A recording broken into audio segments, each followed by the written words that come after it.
이는 생명의 말씀입니다. 오늘 우리에게 주신 말씀 민수기 18장의 말씀입니다. 제사장 아론과 모세에 대한 지도력의 불만을 갖고 있던 백성들, 가데스 바네 앞에서 좌절을 겪은 백성들이 가나안에 들이지 못할 거면 우리를 다시 애굽 땅으로 되돌아갈 지도자를 세우겠다고 그들이 불만하게 되어졌었을 때 하나님이 그를 다루시는 장면의 이야기를 읽어볼 수 있었습니다. 뿐만 아니라 하나님께서 그 아론과 모세의 지도력을 세워주시는 그런 이야기, 그래서 지파별로 지팡이를 갖고 오라고. 근데 아론의 지팡이에만 우미 돋고 싹이 나고 꽃이 피고 열매를 맺어서 그들의 지도력이 그들이 스스로 만든 지도력이 아니라 하나님이 허락하신 지도력이고 하나님이 세우신 지도력이라고 하는 것을 그들에게 보여줌으로 말미암아 그들을 세우시는 지도력을 세워가시는 이야기가 어제의 말씀이었죠. 오늘 그 말씀에 이어서 그 제사장이 도대체 어떤 일을 하는 건가, 레위 직분이 어떤 역할을 하는 건가 하는 말씀을 통해서 그들의 지도력에 대한 말씀을 보완하는 이야기가 오늘 말씀 속에 기록이 되어져 있지요. 그래서 1절부터 7절까지 있는 말씀 속에서는 그들이 주어진 임무가 어떤 임무라고 하는 것을 가르쳐 주시고, 그리고 8절 이하의 말씀은 그들은 기업이 없는 백성들이므로 그래서 모든 사람들은 그들에게 기업을 대신할 수 있는 그와 같은 일들이 그들의 주어진 몫이라고 하는 것을 말씀하고 있는 것이 오늘 성경에 있는 내용이었습니다. 우리 1절과 2절 말씀 같이 읽어봅시다. 시작. 여호와께서 아론에게 이르시되 너와 네 아들들과 네 조상의 가문은 성소에 대한 죄를 함께 담당할 것이요 너와 네 아들들은 너의 제사장 직분에 대한 죄를 함께 담당할 것이니라 그랬어요. 누구에게 말씀하는 거예요? 아론에게. 여호와께서 아론, 즉 제사장의 역할을 감당하는 아론과 그 아들들에게 주어진 말씀이 오늘 본문에 있는 말씀인데, 그들은 무엇을 하라고 말씀하셨는가 하니 성소에 대한 죄를 함께 담당할 것이요 그랬어요. 여기 두 번이나 반복하는 말씀, 죄를 함께 담당할 것이요, 또 그 2절에도 직분에 대한 죄를 함께 담당할 것이요 그렇게 말씀했어요. 죄를 담당한다고 하는 말은 무슨 말인가? 그들에게 주어져 있는 직분이 책임이 어떤 책임인가 하는 것을 이야기하고 있는 것이죠. 죄를 담당한다고 하는 말은 내가 그 일을 하는 일에 대해서 책임을 져야 된다, 그런 말씀이 오늘 본문에 있는 이야기입니다. 그래서 제사장은 어떤 책임이 있습니까? 제단의 불을 끄지 않는 책임이 제사장에게 있는 것이죠.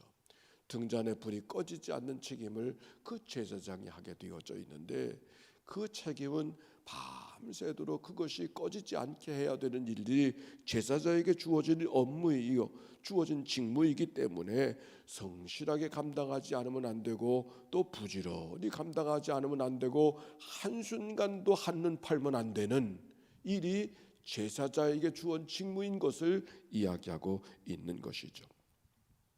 그리고 이 일을 바로 감당하지 못하면 내가 죽음으로 대가를 지불해야 된다고 하는 말씀이에요. 죄를 담당해야 된다고 하는 말씀. 그래서 성경 속에 아론의 아들 나답과 아비후가 다른 불을 사용하다가 하나님께서 주신 말씀대로 하지 않고 다른 불을 사용하다가 제사를 드리다가 죽임을 당하는 이야기가 우리가 성경을 통해 보지 않았습니까? 또 고라의 자손들, 고핫 자손들이 주어진 일에 불만하게 되어졌었을 때 하나님이 그들을 죽음으로 다스리는 이야기도 우리가 앞서서 읽어볼 수가 있었죠. 그것만이 아니죠. 엘리 아들들 홈리와 비느하스가 하나님의 제사를 바로 감당하지 못해서 죽임을 당하고 결국 엘리 제사장의 직임을 사무엘 그를 통해서 감당하게 하시는 역사도 사무엘성을 통하여서 읽어갈 수 있는 말씀이죠. 오늘 여기 아론과 그 아들들에게 죄를 담당한다고 하는 말은 바로 그런 의미에서 내가 하는 업무를 바로 감당하지 않으면 내가 죽음의 대가를 지불해야 되는 일이 내게 맡겨준 일이라고 하는 말씀이 오늘 성경에 있는 이야기입니다. 얼마나 위중한 일인지, 얼마나 위험한 일인지, 아니 얼마나 무거운 일인지, 얼마나 엄중한 일인지. 그래서 제사장이 제사의 업무를 담당하지만 제사의 업무를 담당할 때마다 가장 마음을 써서 준비해야 될 것은 뭐냐? 자기 자신을 위한 제사였어요. 자기 자신을 위한 제사. 백성들의 죄를 하나님 앞에 고하고 그 하나님과 백성들과의 관계를 중재하고 그 관계를 세워가고 이어가는 역할이 제사장들의 업무지만 그 업무를 수행하는 그들에게 가장 중요한 일은 자신을 성찰하고 자신을 위해서, 자신의 정결함을 위해서 하나님 앞에 제사하는 일이 제사장에게 무엇보다 중요한 일인 것을 이미 성경을 통하여 알게 되는 것이죠. 제사장의 옷을 입으면 그 옷에는 꼭 소리가 나는 옷을 입었어요. 왜 소리가 나는가? 지성소에 들어가서 성소에 들어가서 일을 하다가 그것은 죽음을 대가로 지불해야 되는 아주 엄중한 일이기 때문에 죽는단 말이죠. 그랬을 때 어떻게 해결해야 되는가? 소리를 들으면 아직 제사장이 업무를 살아있구나, 감당하는 살아있구나, 이것을 밖에 들리기 위해서 소리가 나는 옷을 입어서 그 일을 감당하도록 할 만큼 제사 업무는 아주 엄중한 업무임을 이야기하는 것이죠. 결국 그 얘기는 그 일은 아무나 하는 일이 아니라고, 그 일을 감당하는 일은 목숨을 걸고 하는 일이기 때문에 아무나 감당하는 일이 아니라고 하는 것을 이 말씀을 통해서 이야기하고 있는 것이죠.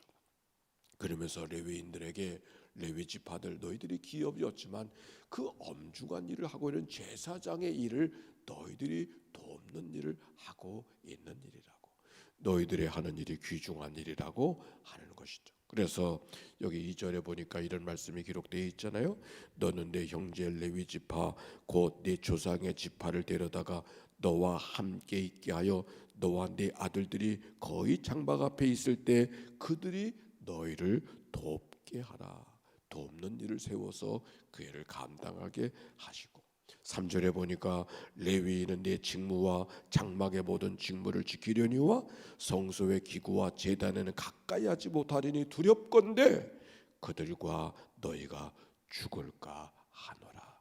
제사드리다가 죽는 일이 있을까 염려하는 제사의 업무가 얼마나 소중한가, 제사장의 직무가 얼마나 엄중한가를 말씀하고 있는 것이죠. 그래서 어떤 마음으로 그 일을 감당해야 되는가? 6절에 보니까 이렇게 말씀하고 있어요.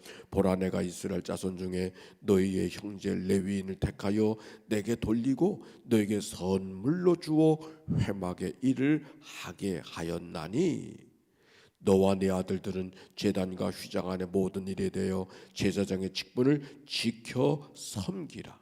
내가 제사장의 직분을 너에게 선물로 주었은즉 거기 가까이 하는 외인은 죽임을 당할지니라. 그 일을 감당하는 자들은 신실하게 겸손히 섬기는 마음으로 감당해야 될 뿐만 아니라 그 일을 바로 감당하지 못하면 죽임을 당할까 염려하노라 하는 말씀이 오늘 말씀이었어요.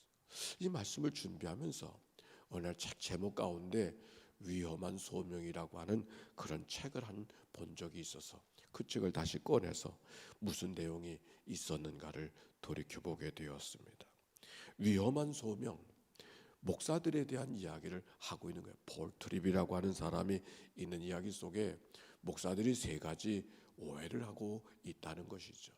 그 3가지 오해가 뭔가, 마치 목사가 되어져서 살아가는 것이 목사가 되기 위해서 태어난 것처럼 이렇게 오해하고 살아간다는 것이죠.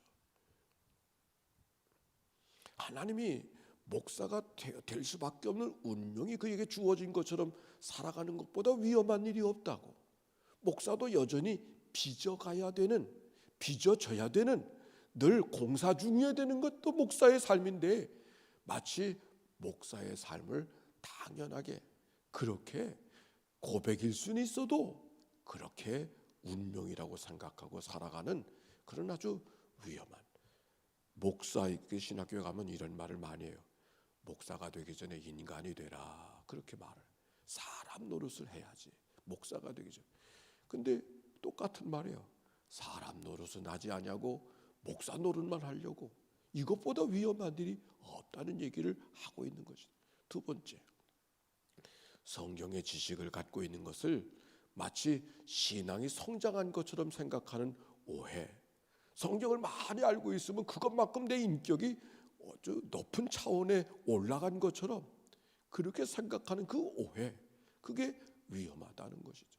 그 또 한 가지를 이야기하는데, 목회를 하면서 교회가 성장하고 부흥하면 그게 하나님이 다 인정해 준 걸로 착각하는 그런 오해.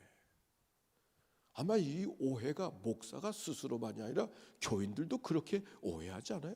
교회가 부흥하면 우리 교회가 하나님 앞에 다 인정받은 걸로 생각하고 다 잘하는 일만 있는 걸로 생각하는 이런 착각, 이런 오해. 결국 교회 문제는 지나간 한 세대 동안 교회가 성장하고 교회가 부흥해야 된다는 그 일들 속에서 모든 잘못된 게 다 만들어진 거예요. 그렇지 않나요? 그 폴트립이라는 사람이 그런 얘기, 세 가지 오해를 하고 있는 것 때문에 목사라는 소명이 아주 위험한 소명이다. 그 말씀이 돌이켜지게 되더라고요. 오늘 여러분과 함께 그 얘기를 나누면서 이거는 목사만의 실수가, 목사만의 잘못이 아니라 우리 교회의 모든 직분자들도 그런 생각을 갖고 있을 수 있다. 그런 생각을 하게 되는 거예요. 마치 하나님이, 우리 여기 장로님도 계시지만 장로가 되기 위해서 이 땅에 태어나게 한 것처럼 이건 아주 위험한, 오히려 그 일은 무거운 직임이기 때문에 그만큼의 더 큰 책임이 주어진다는 사실을 잊어버리고 살아갈 때가 얼마나 많이 있는 거예요. 오랫동안 신앙생활하면 성경도 많이 알죠. 그 아는 것만큼이 내가 신앙이 성장한 것으로 오해하는 또 다른 착각. 우리가 다 교회를 섬기고 있지만 교회가 부흥하고 성장하면 이 교회가 하나님 앞에 다 제대로 일을 하는 것처럼 이렇게 오해하는.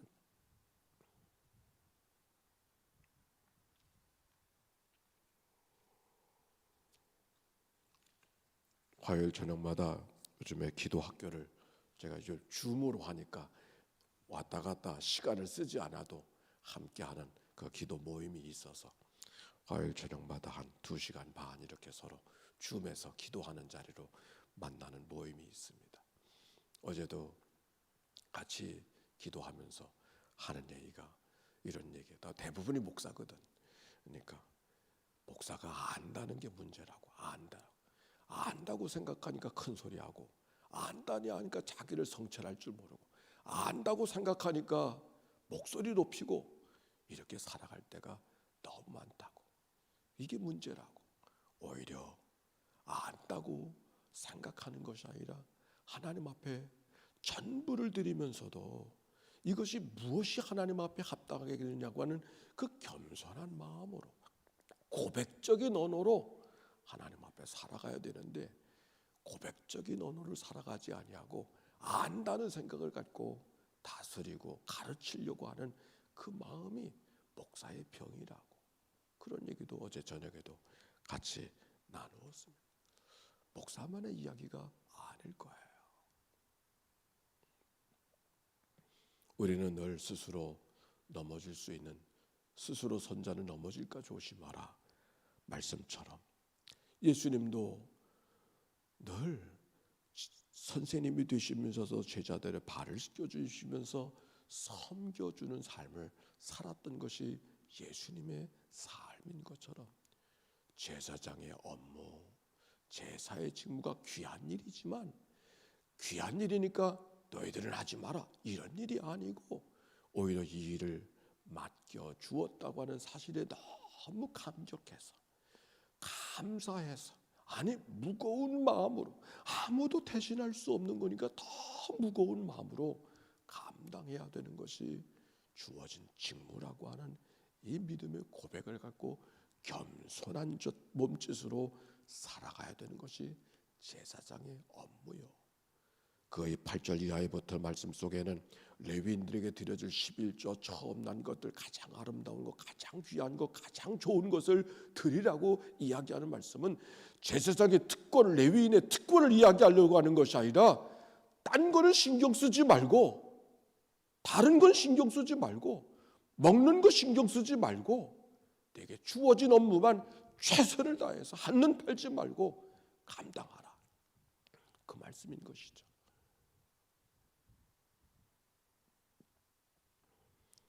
주어진 모든 예물들이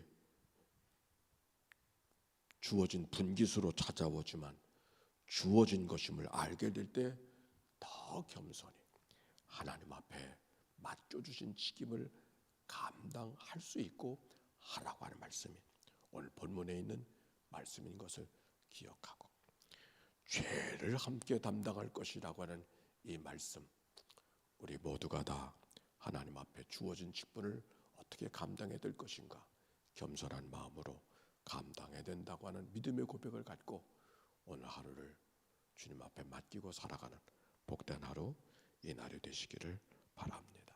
질문합니다. 내게 주어진 직분을 내가 어떤 마음으로 감당하는가? 무거운 마음으로 감당하는가? 위험한 책임임을 기억하고 자기를 늘 성찰하며 겸손한 마음으로 감당하고 있는가 묻는 이 아침이 되기를 바랍니다.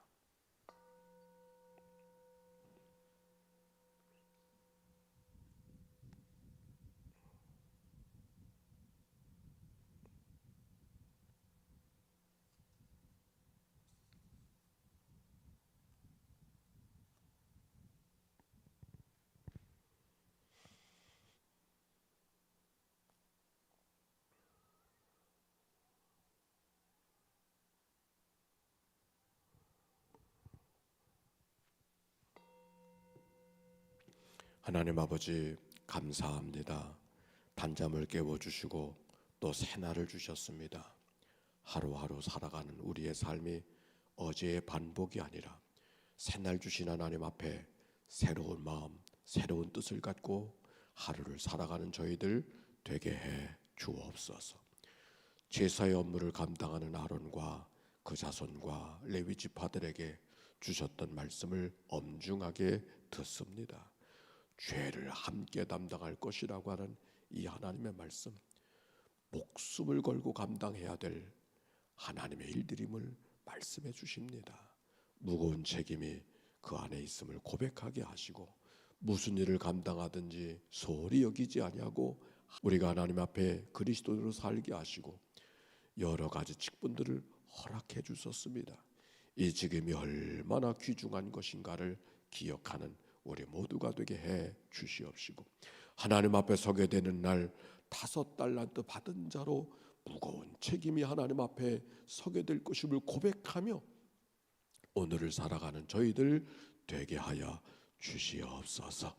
하나님, 이 하나님의 교회 115년의 역사 속에 기도로 눈물로 하나님 앞에 기도하던 주의 백성들 제단 위에 오늘이 우리가 있습니다. 하나님이여, 시대마다 하나님의 사람들을 세워 그 일을 감당하게 하시던 하나님, 이 시대를 우리에게 맡겨주셨으니 시대를 잘 감당하게 하시고 또 다른 세대들에게 그 역사를 잘 이어가게 하는 디딤돌들이 되도록 축복해 주옵소서. 드려진 예물을 축복하시고 이 예물 속에 담겨져 있는 간절한 기도와 소원을 연락하여 주시어서 하나님의 백성된 삶을 살게 하시고 오늘도 임마누엘로 함께 하신 하나님, 그 하나님을 의지하며 살아가는 믿음의 삶이 되게 해 주옵소서. 병상에서 이 아침을 맞이하는 식구들을 찾아가 만나주시고 소망과 용기를 더하여 주시고 치료하시는 하나님의 능력을 경험하도록 인도해 주옵소서. 예수님의 이름으로 기도하옵나이다. 아멘. 이제는 성부, 성자, 성령 삼일체 하나님의 크신 은혜와 사랑과 역사가 이제와 같이 영원히 함께해 주시기를 축원하옵나이다.